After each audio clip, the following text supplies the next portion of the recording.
Depuis maintenant 6 ans, Lynn Falandry a quitté son village natal pour Grenoble. Elle y travaille à la Dauphinoise et vit avec ses parents dans le bar qu'ils ont acheté. Malgré la colère, tout d'abord, ils sont venus à Grenoble. Ils sont venus sans disant me voir. Mais on les a tellement mijotés, tellement séduits par Grenoble. Et M. Michel est appuyé sur la chanterelle, Rose, vous allez mourir de faim. Quelques jours, vos vaches, si elles attrapent la fièvre, elles vont crever. Vous êtes ça. Un jour que vous ne vendez pas le vin, vous serez sur la paille, à ligne, elle n'est pas taillée pour vivre au village. Vous venez et venez habiter Grenoble.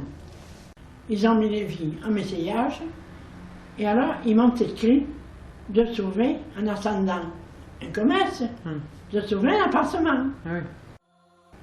Et alors, mes parents sont venus habiter à Grenoble. Et moi, à ce moment-là, je suis allée avec mes parents. Et mon grand-père maternel était athée. Mon père était athée. Et voilà que nous habitions dans la rue de Gatineau.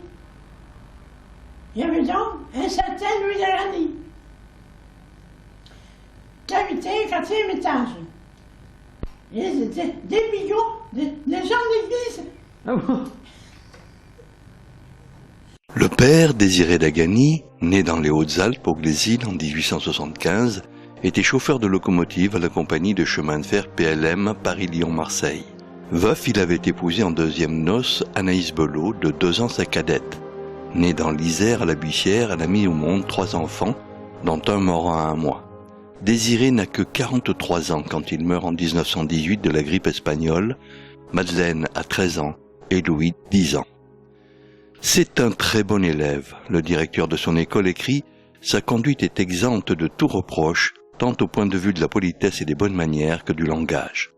Pour tout dire, je ne voudrais avoir que des élèves comme lui. » Sa mère, Anaïs, est ouvrière dans une ganterie et ils vivent pauvrement. Il obtient une bourse pour entrer à l'école Vaucanson, qui prépare au concours de l'école des arts et métiers. En 4e année, il est parmi les premiers d'une 50aine d'élèves. Médiocre en dessin et en technologie, il est premier en géométrie, en physique et en comptabilité. C'est alors qu'il apprend que sa mère a des dettes auprès des commerçants du quartier. Il abandonne à regret l'école pour entrer à 16 ans dans le monde du travail. Quand les Falandry débarquent en 1928 rue Edgar Quinet, il a 20 ans et occupe un poste d'aide comptable à l'usine métallurgique Picard-Pictet. Et ma belle-mère était sauvage. Elle était mourue. Mon père, bien méridional, en patois. Mon Dieu, on ne s'en tombe pour ce qu'on est tombé. Il y a un orphelin, il disait. Il y a un orphelin, elles ont 100 voitures. C'est une sauvage. Il disait bonjour. Elle ne répond pas. C'est y arrivé, je suis arrivé. J'ai reçu la porte au nez, c'est fini. Je ne lui parle plus à cette femme. Alors après, il y avait, au rez-de-chaussée, il y avait une bonne savoyarde, Madame Pachou,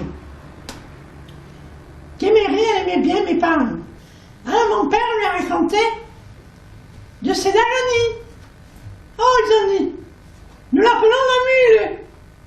C'est Madame Dagany. Ta grand-mère. Nous l'appelons la mule. Et la fille est pareille. Elle est sauvage, Madeleine. Il n'y a que le fils, Louis, qui est gentil. Il ne parle pas beaucoup, mais quand même il est poli. Toujours, quand il vous voit, il a le son petit béret, comme pour dire bonjour, tu sais. Et puis c'est Madame Bachou. Elle dit, ce garçon, il fréquente une jeune fille qui m'a l'air d'un numéro. Je me demande comment la mule, la mère, qui est une vraie mule, une sauvage, et cette fille m'a l'air libertine. C'est la ligne, elle me dit, ce garçon, il est bien avec vous. Ah ben moi je lui dis, ah ben voilà, moi ce garçon, il ne vous plaît pas, moi je lui dis, je le trouve sympathique, oui, Mais moi, je ne vois pas à ce garçon. Sans plus. Et Madame Bachot, qui voulait absolument, quelques jours, elle dit, ça cassera avec cette fille. Et vous irez bien avec lui. C'est un garçon intelligent. Et il est comptable, pour le moment il est comptable. Mais je sais que quand il a passé son certificat d'études, il a dû avoir une dispense. Il n'avait pas l'âge pour le certificat. Ah. Il avait été reçu le premier de Grenoble. Et voilà qu'un jour, mon père l'avait déchu. Alors il lui dit, que faites-vous, monsieur Palandry? Eh bien il dit, je l'avais déchu parce que nous avons quitté le quartier. Nous allons ouvrir un bar à l'Aigle, Couchant-Chalès, au quartier de l'Aigle. Ouh, il a dit, j'y passe devant, je suis comptable chez Picard et Piqueté, une grande usine. Et je passe devant, oh ben vous me verrez, je vous amènerai des clients. Ce qu'Aline ne dit pas, et dont Gisèle se souvient l'avoir entendu raconter, c'est que Louis avait certainement déjà goûté le corbière de Bizanet au porte-pot que Rose et Timothée avaient installé dans la rue. Porte-pot étant le nom utilisé en Rhône-Alpes pour la vente au détail de vin directement du producteur au consommateur. Tu vois, c'est pas quelque chose, ton grand-père. Il reçoit la feuille du régiment. Il est nommé soldat à Montpellier.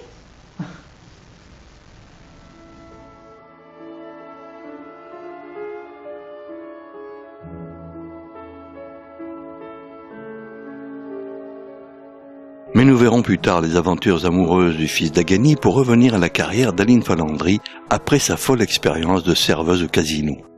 Moi, habituée à travailler, et je ne voulais pas continuer, hein, de faire bien la bringue, d'être bien reçu, bien bouffé, bien. Mais que j'avais besoin, moi, de me gagner des sous, hein, ah oui. Et d'être indépendante. Et de ne pas être à la course de mes parents non plus.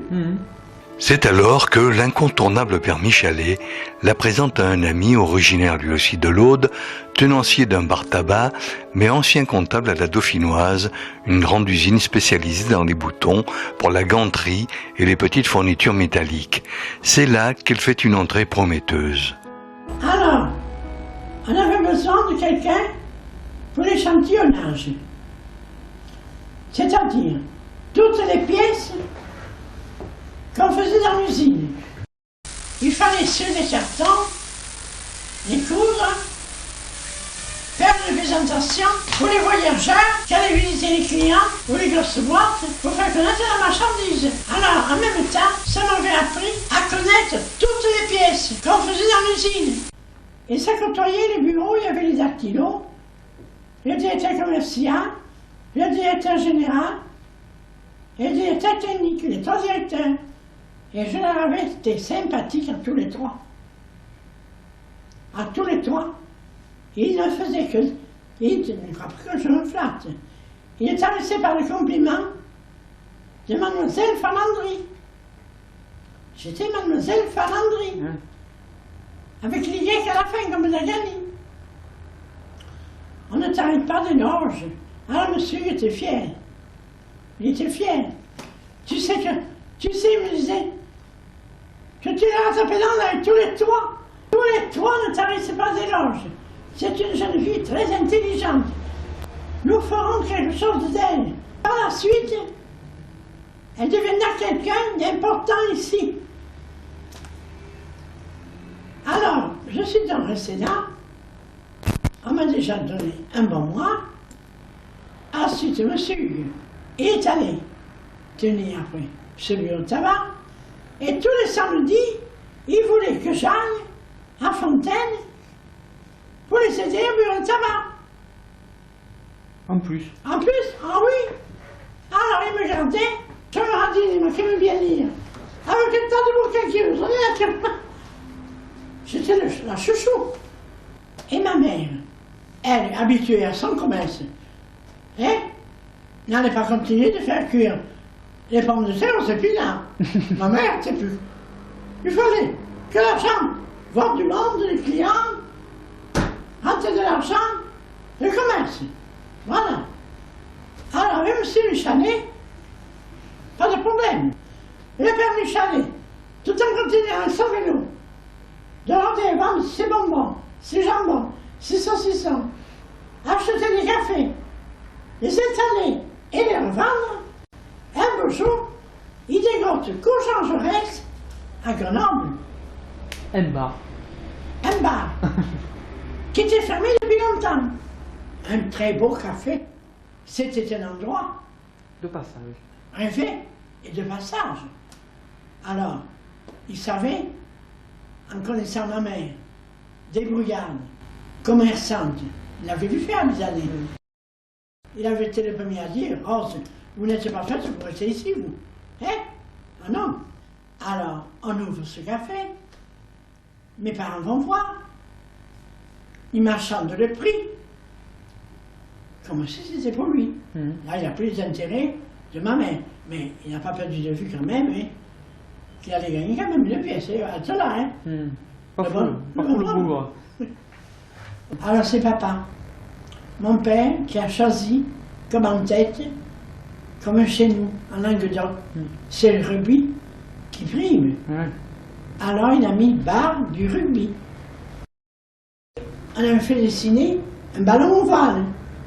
Alors on a mis le bar, alors en état, peint, tapissé, acheter des meubles à cajou, des banquettes assorties, des fauteuils, un bar magnifique.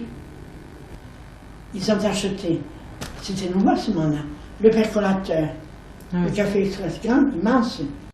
Le matin, faudra que j'astique le comptoir d'un bras vigoureux. Puis pour attirer la pratique, je prendrai des airs avantageux. Avantageux, avantageux, avantageux. Un petit comptoir en étain Qui brille au rayon du matin. Des bouteilles bien alignées, sur 2, 3 ou 4 rangées, verser des verres de Bordeaux et des verres de vin nouveau. Ah, quel rêve de bistrot qu'il se réalise bientôt. Ah, quel rêve d'être bistrot qu'il se réalise bientôt, bientôt, bientôt, bientôt. Alors le café étant joli, tout neuf, on a eu un monde fou. En effet, le soir, les militaires qui venaient du spectacle, des chasseurs alpins, passaient devant le bar, ils s'arrêtaient. D'un seul coup, le café était plein de militaires. Autour, il y avait des usines, des ouvriers, qui venaient boire l'apéritif. Et tu sais que c'est un pays d'ivrogne, le Dauphiné. Ils boivent la bouteille, hein, par la suite. Ils ont fait venir le vin de chez nous. Ouais. Inutile de te dire ce qu'on gagnait en vendant notre vin. Hein, les pionnards. Mon père, en patois, quand il avait des clients, il parlait en patois, pour pas qu'on comprenne. Ah, ma mère disait, disait un pays, d'Ivognos, Santum Basis, nous sommes tombés. Va pas faire nous autres, ça va bien pour nous autres. En plus, je ne sais rien. Ah, quand il y avait des gens du midi qui venaient au café, ils nous comprenaient. On faisait ces peintes de rire. Aline et ses parents ont quitté l'appartement qu'ils louaient pour s'installer dans celui aménagé au fond du bar. De la famille Dagani, ils ne voient plus désormais, non plus comme voisins mais comme clients, que Louis qui se partage, nous l'avons vu, entre une carrière de comptable, une aventure amoureuse mouvementée et la fréquentation du milieu clérical. Il voulait en faire un curé, figure-toi. Et son grand-père, malgré tout, il n'était pas poussé pour en faire un curé. Mais depuis la mort de son père, à l'âge de 8 ans, Louis était sous la protection de l'abbé Cilia, ami de Paul Claudel, à qui il allait rendre visite lorsque l'écrivain acheta le château de Branque dans l'Isère. Alors cet abbé n'avait plus une affection. Alors, il le guidait. Mais ton grand-père, il s'est entiché de cette fille. Et l'abbé Cilia, il invite ton grand-père à Rome à un congrès eucharistique. Tellement entiché de cette fille, il a acheté une bague de fiançailles qui a été bénie par le pape Pacelli.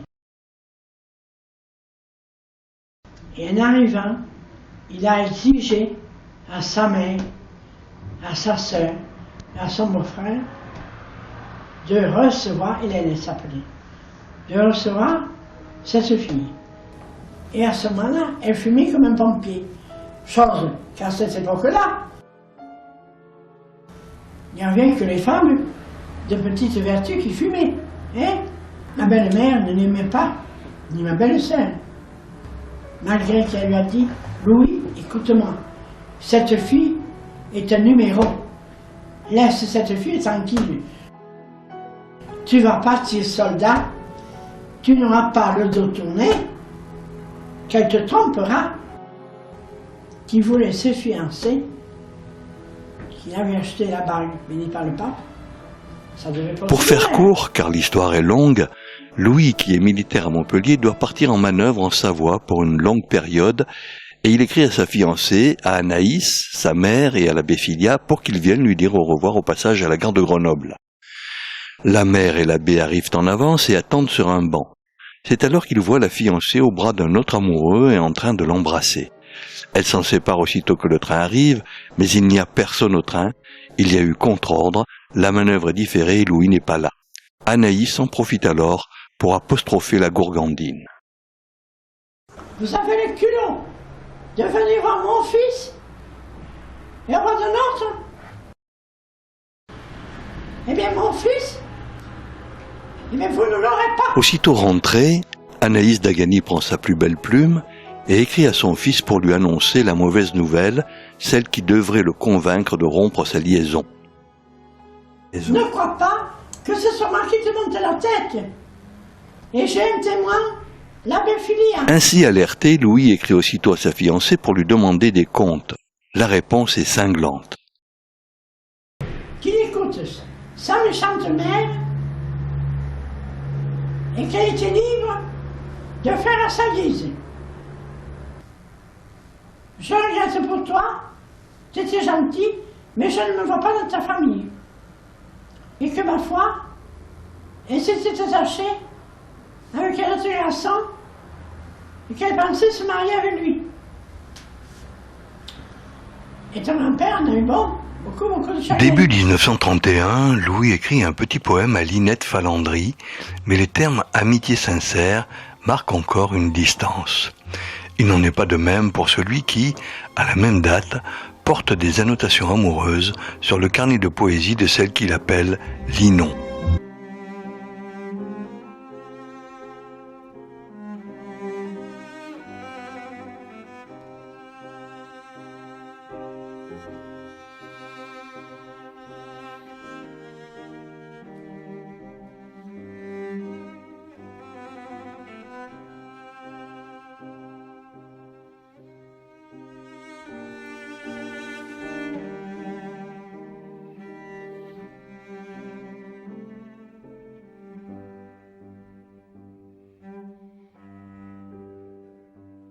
Vu et corrigé ce jour-là, 26 janvier 1931, à 2h06 du matin. Chérie, je te quitte, tu vois, en lisant ceci, je me croyais avec toi, te redisant que je t'aime. Ton. Le prénom qui suit est peu lisible, mais la signature n'est pas celle de notre futur père, lequel n'appelait pas notre mère Linon, mais Linette. Sacrée Aline.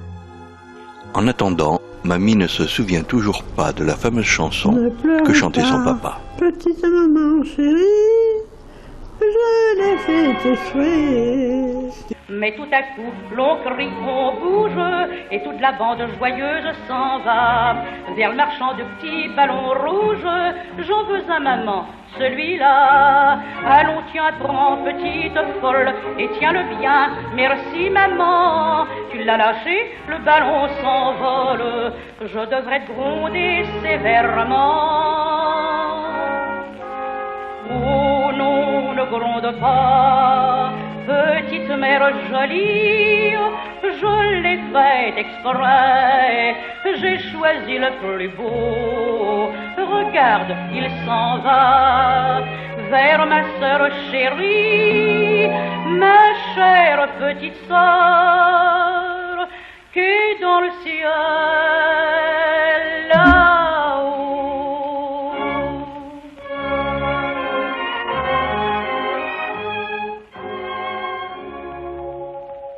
Depuis maintenant 6 ans, Lynn Falandry a quitté son village natal pour Grenoble. Elle y travaille à la Dauphinoise et vit avec ses parents dans le bar qu'ils ont acheté. Parmi les clients, on trouve leur ancien locataire, Louis Dagany, trahi par sa fiancée pendant son service militaire, aujourd'hui comptable chez Picard Pictet. Aline ne manque pas de prétendants et s'est toujours défendue d'être intéressée par Louis, de 2 ans son cadet. Mais avec le temps... Hélas, mamie n'a pas eu le loisir de confier à son petit-fils comment elle est tombée amoureuse du jeune homme au béret et l'a consolé de la perte d'Hélène, sa gourgandine. Toujours est-il qu'un an plus tard, on publiait les bancs.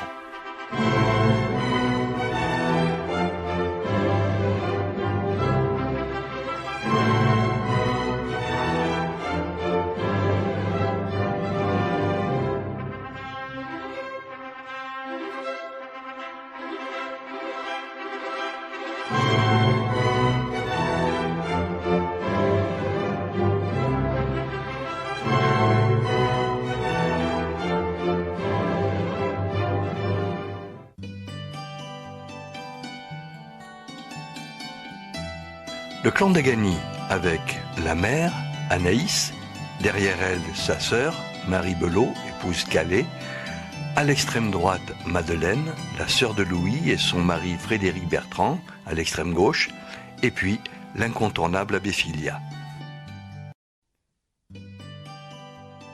Le clan Falandry, avec debout de gauche à droite, le grand-père, Émile Josse, les parents, Rose et Timothée, le couple Michalet, assis devant Georges, l'oncle paternel, et son épouse Suzanne, et puis Henriette, la sœur d'Aline.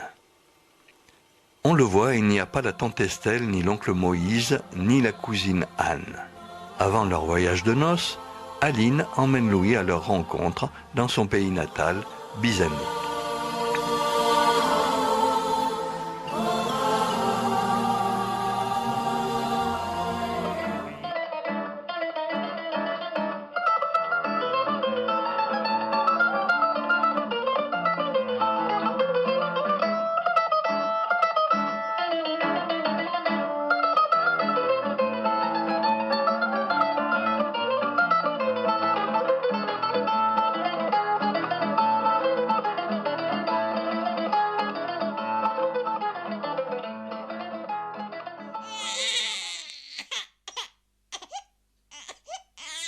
Un an plus tard, c'est la naissance du premier enfant, une fille, prénommée Suzanne comme sa marraine, fille Michalet et épouse de l'oncle Georges Falandry. Très fier, Louis la mitraille de photos. Pour les 3 suivants, il ne sortira pas souvent l'appareil.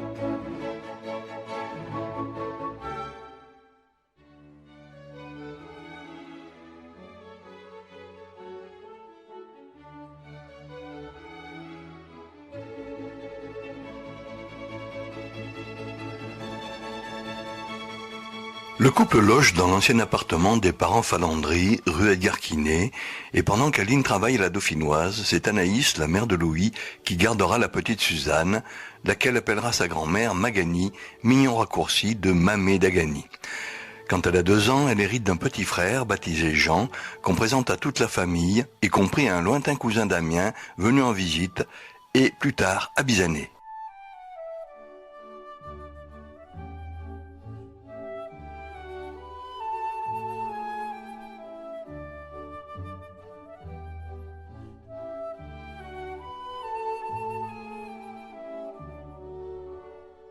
Le climat de Grenoble ne convient pas aux petits gens, un peu chétifs et trop agités. On l'envoie à Bizané quelque temps se refaire une santé.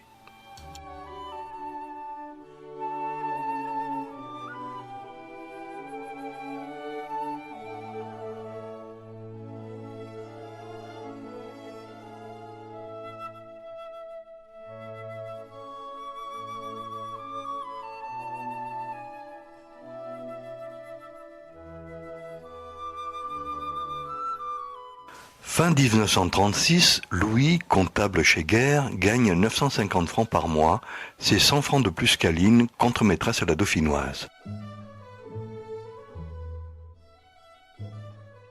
Mais il poursuit son idée d'entrer au chemin de fer et l'année d'après, il est admis au concours d'entrée du PLM. Lorsqu'il reçoit sa première affectation, comme facteur en écriture à la gare de Saint-Georges-de-Comiers, à 20 km de Grenoble, son salaire de débutant est désormais inférieur à celui d'Aline.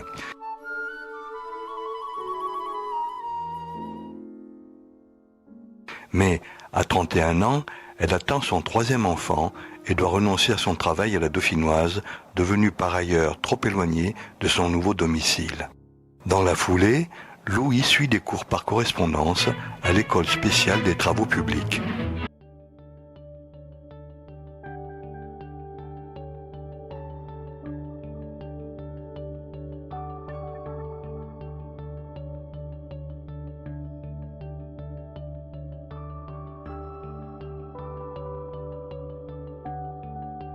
On n'est pas des imbéciles, on a même de l'instruction. Au lycée de papa, au lycée de papy, au lycée de papillon.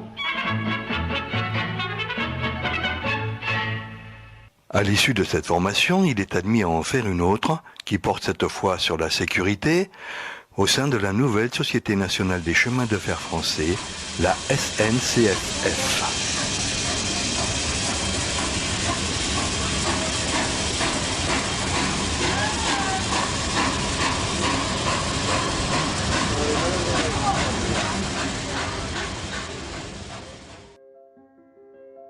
Entre-temps, Aline va accoucher dans la gare de Saint-Georges d'une fille prénommée Gisèle.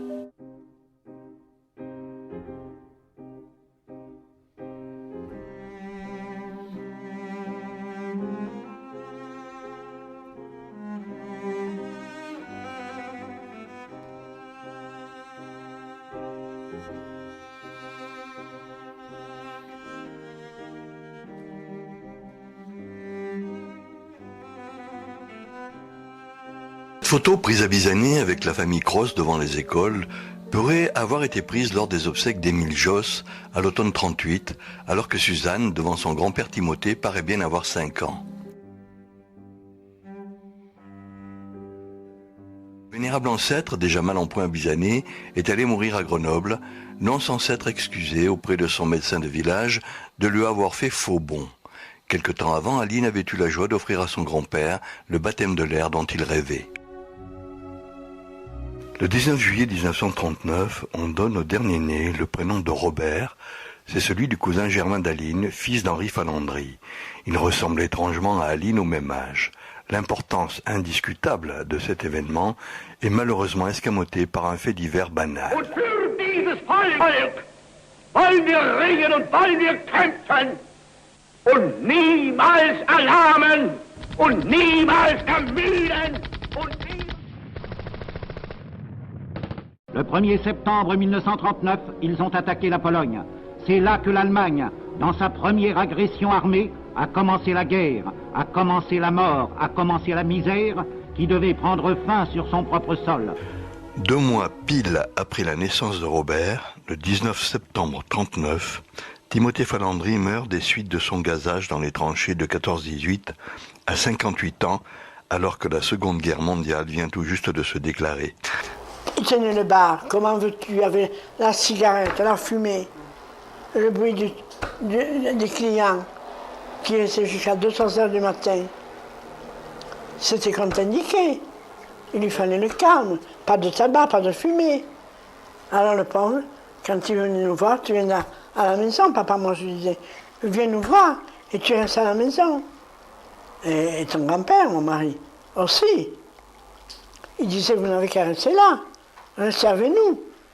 Alors elle disait, hé, cette pauvre petite, avec tous les enfants, elle a assez de travail. Mais comme ton grand-père, il me dit, tu vois, c'était l'homme, comme papa, comme Jean, tu sais.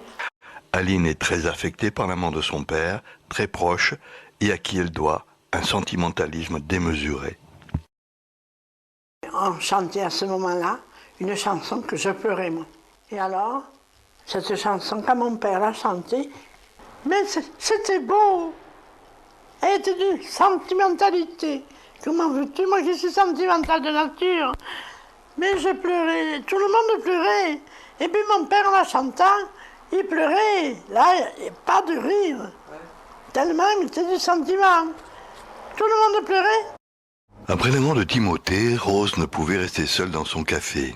Elle vivra jusqu'à sa mort avec Edmond Coste, barman protecteur, aux méthodes de voyou, sans vraiment assumer son concubinage. Aline et Henriette ne supporteront pas qu'il se conduise en patron indélicat. Le vieux de la caisse. Ah, il était venu entièrement maître.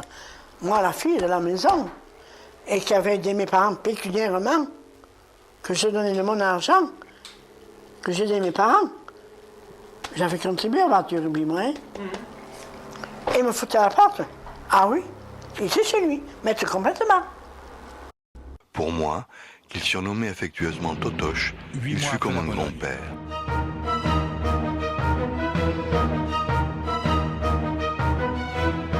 Le régime nazi veut liquider la France, la Belgique, les Pays-Bas, le Luxembourg. Jour après jour, les différentes percées des Allemands mettent en déroute les forces militaires alliées. Plus de 10 millions de civils se jettent sur les routes.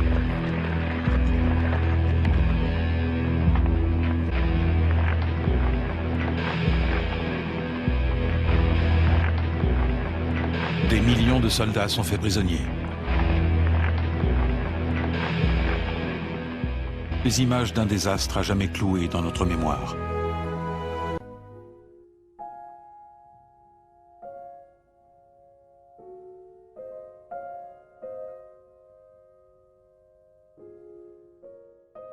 Mamie évoquera ces moments difficiles lorsqu'elle reviendra, 40 ans plus tard, à Saint-Georges-de-Comy avec Gisèle et sa famille. Puis, les frères et sœurs y viendront à leur tour pour tenter de retrouver des miettes de souvenirs. Il y avait la gare, papa travaillait là, et après, sur le côté, là, voilà la maison où on a vécu, où on est né. Et mamie m'avait toujours dit qu'on était au 3e étage, là-haut, sur la gauche. Donc, là où il y a des volets. Voilà, les 2 fenêtres là-haut. Avant, il y avait des volets, mais bon. Et en bas, je me rappelle, il y avait un petit bassin quand on était venus. Alors là, tu vois, là, ça c'est la gare proprement dit, disons, de Charbonnel. Et puis là-bas, c'est la gare, carrément, qui servait aux voyageurs, parce que la ligne de chemin de fer est de l'autre côté, comme on va voir tout à l'heure. Comme l'explique Jean, c'est une double gare, celle de la SNCF, où travaillait Louis, et celle de la ligne privée, à voie étroite de 1 mètre, qui a permis un gabarit moindre pour les viaducs et des virages plus serrés. Ce train, qui transportait charbons et voyageurs, réalisa en 1906 une première mondiale avec 6 km électrifiés grâce au barrage d'Avignonnet-Montéenard sur le Drac. C'était le bureau de l'arrivée des colis.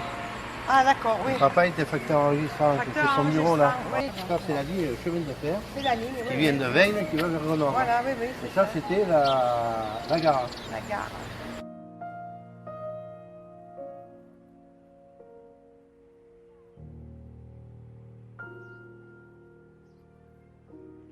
Il y a un petit jardin.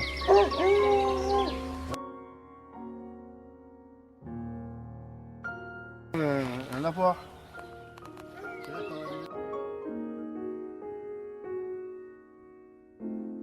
Quand tu rentrais en face, tu avais les cabinets. Le cabinet coïncide avec une petite fenêtre. Oui, oui. Et puis là, de ce côté, Moi, c'est par maman de ce que côté, je il y avait la le sais. salle à manger. Oui. Et ensuite, après, il y avait 2 pièces. Oui. Il y en avait une qui servait de cuisine, il y avait 2 chambres. Mais un inesthétique grillage remplace désormais l'ancienne barrière en bois.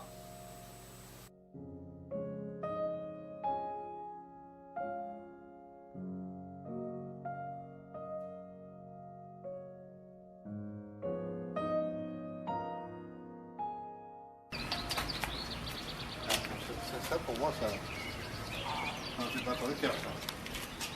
On va monter ça. Moi, je suis dans le marbre. Ah ouais, moi ça fait un moment. Combien j'en ai 50. En 1942, Louis est nommé à Modane-Fourneau, gare frontière avec l'Italie. Grâce au tunnel ferroviaire du Fréjus, c'est un pays de commerce et de contrebande et un lieu stratégique. Il est encore en zone libre, mais en janvier 1943, après que les Américains aient débarqué en Afrique du Nord, les Italiens occupent l'intégralité de la Savoie jusqu'à ce qu'ils signent l'armistice avec les Alliés. Les Allemands les remplacent alors. Le 17 septembre 1943, les avions anglo-américains larguent 2000 bombes en 1 heure. Elles ratent la voie ferrée, mais une centaine d'habitations est détruite et 60 civils sont tués. Seul le clocher est resté debout.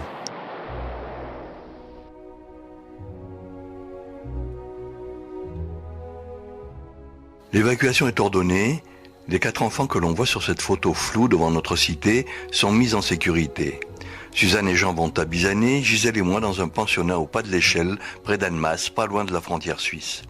2 mois plus tard, c'est Modane-Fourneau qui est anéanti, la gare est à moitié détruite. Louis, nommé à Saint-Pierre-d'Albigny, est revenu prendre des photos des dégâts. Notre maison n'a pas échappé aux bombes, l'une d'elles a explosé dans la cuisine et le séjour. Les Français libres ne consentent pas à ce que, sous prétexte d'ordre européen, leur pays serve à l'ennemi de base de départ pour attaquer d'autres peuples qui luttent pour le même idéal. Début 1944, nous sommes réfugiés de façon très sommaire dans un bâtiment agricole infesté de rats réquisitionnés sur le haut de Saint-Pierre-d'Albigny. Gisèle et moi, de retour du pas de l'échelle, rejoignons la famille dans un décor de neige. Aline attend un 5e enfant.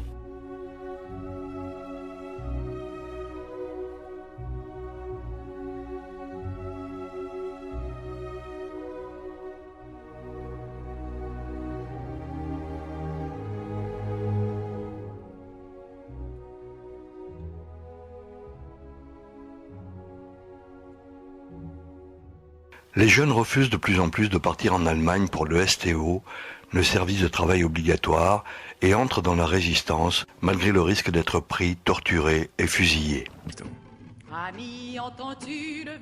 À Saint-Pierre-d'Albigny, une vingtaine d'insoumis et de réfractaires a pris le maquis près du col de Fresnes.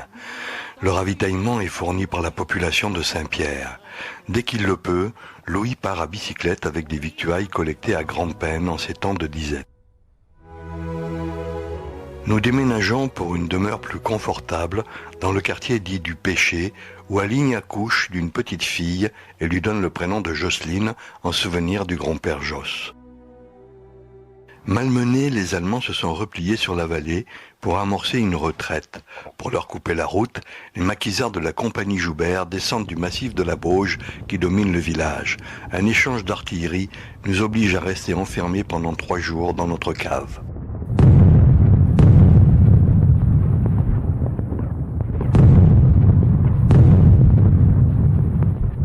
À la Libération, Louis nous emmène voir le général de Gaulle venu décorer à Saint-Pierre un héros de la Résistance. Grimpés sur les épaules de notre père, nous découvrons aussi pour la première fois des soldats américains et leurs sacrés chewing-gum. À 2 reprises, en tant que famille nombreuse, on nous a affecté un prisonnier allemand pour aider aux travaux pénibles comme couper du bois. Mais Aline va vivre la période la plus tragique de sa vie. Pendant qu'on fête la libération, Louis est surpris en fâcheuse posture avec une femme et quitte la maison avec l'argent du ménage. Alerté, une commission de la SNCF l'envoie 3 mois à Saint-Claude, dans le Jura, en stage disciplinaire. Aline obtient du juge la séparation qui lui donne droit à une pension et, le temps des vacances, se réfugie à Bizané avec ses enfants. Quand ton père se quittait avec sa mère, qu'on a gardé Jeannot et Gisèle, ma mère allait les accompagner, je ne sais pas si c'est chaque 15 jours, 1 fois par mois à Narbonne, pour les faire voir à ton père. Et puis ton père les prenait, ma mère attendait, mais elle les suivait, ma mère, et ton père l'engueulait. Et vous pouvez faire ce que vous voudrez, c'est comme si vous pissiez dans une clarinette, il venait, ton père. Les enfants, ils sont à moi. Et ma mère le suivait puisqu'elle en avait la garde. Elle voulait que les enfants soient avec elle. À la fin août, Jocelyne tombe malade et, faute de soins appropriés, meurt du choléra infantile à l'âge de 10 mois.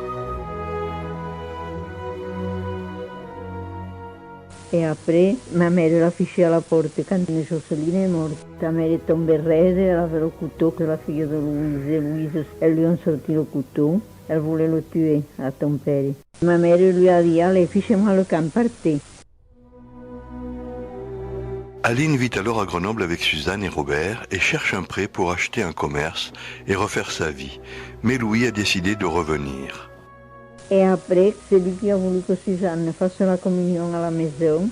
Il est revenu à moi avec ma mère, la première des choses.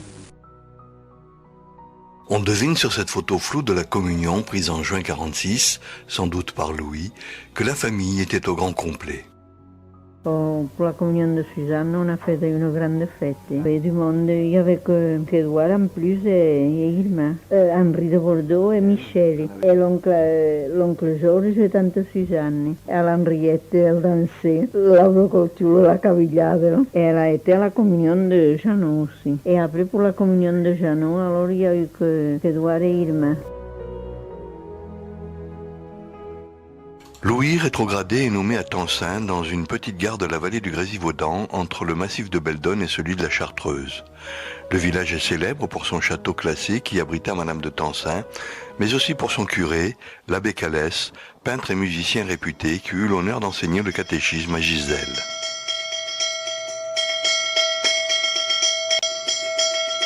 Le logement au-dessus de la gare n'est pas adapté à une famille nombreuse et les enfants doivent coucher dans la salle d'attente désaffectée et aménagée en dortoir qu'il faut partager épisodiquement avec un employé trop éloigné de son village.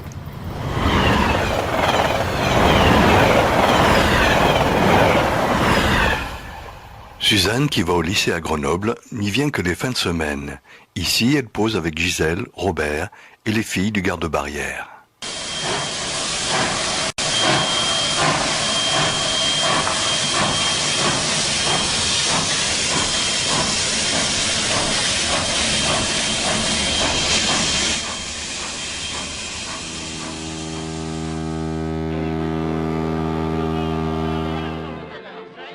« 1948 marque un tournant dans notre vie. Louis est nommé à Marseille. Pour lui, c'est une promotion. Pour Aline, la perspective d'une vie meilleure et pour nous, le plus grand dépaysement. Nous n'avons connu que des villages de montagne et nous allons dans le premier port de France.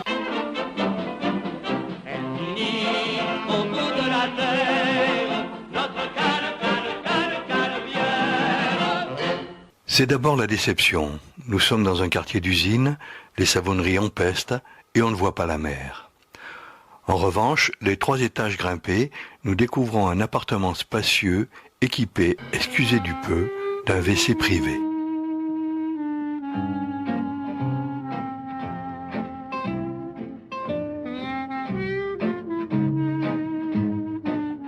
Aline peut enfin flâner au lit dans une chambre confortable, se chauffer convenablement et cuisiner à l'aise en compagnie de la chatte Miquette,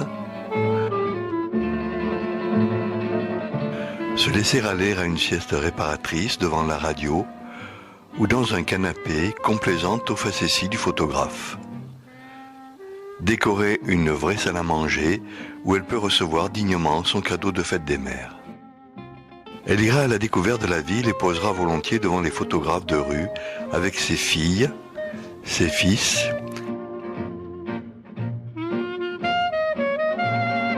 et, de trop rares fois, en famille.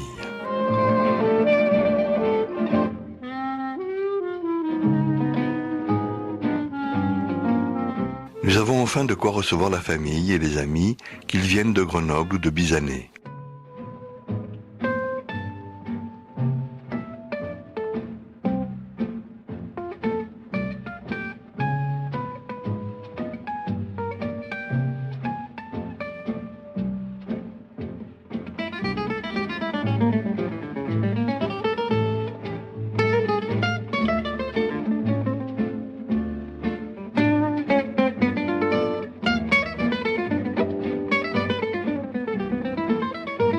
Nous découvrons aussi les étés à la plage en famille, avec les amis,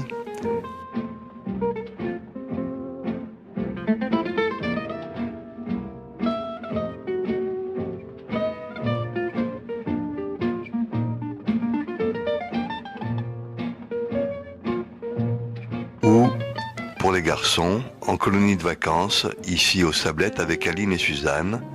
Elles en profiteront pour pousser jusqu'à la frontière italienne. Nous partageons aussi nos vacances entre Grenoble, chez notre grand-mère, au bar du rugby, où l'on retrouve trop rarement notre sympathique cousin Jackie Horard, et Bizané quelquefois pour la fête du village, et chaque année pour les vendanges. Dans un premier temps, nous vivons dans la maison de Josse, chez Estelle et Anne, en compagnie de la si pittoresque et délicieuse Louise, et le détestable et si peu pittoresque seau hygiénique. La maison est aujourd'hui transformée en HLM municipal, mais j'en ai fixé la mémoire au moment du déménagement.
Burkhard, artiste rocailleur, compagnon du devoir, avait travaillé sur la maison de son ami Josse et autour du café de Paris. Aujourd'hui très recherché, ces imitations savantes de plantes et de rochers en ciment étaient peu appréciées des vieux bizanétois. Mis à part la fausse façade, les rocailles de Burkhard ont été laissées à l'abandon avant de disparaître dans les démolitions.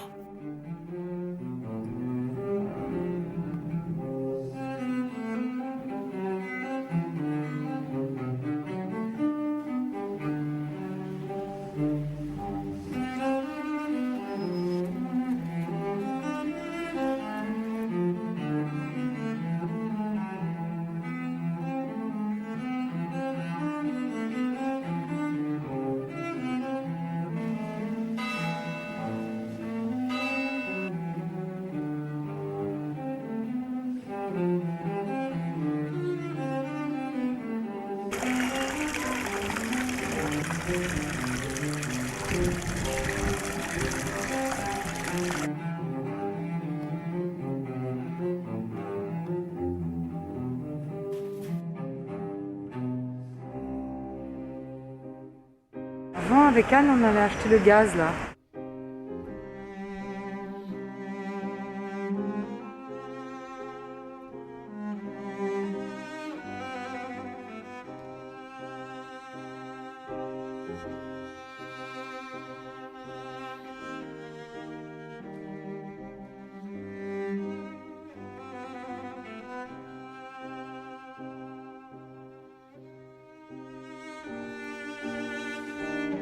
Plus tard, lorsqu'Aline en héritera, nous habiterons la maison de Tante Anna.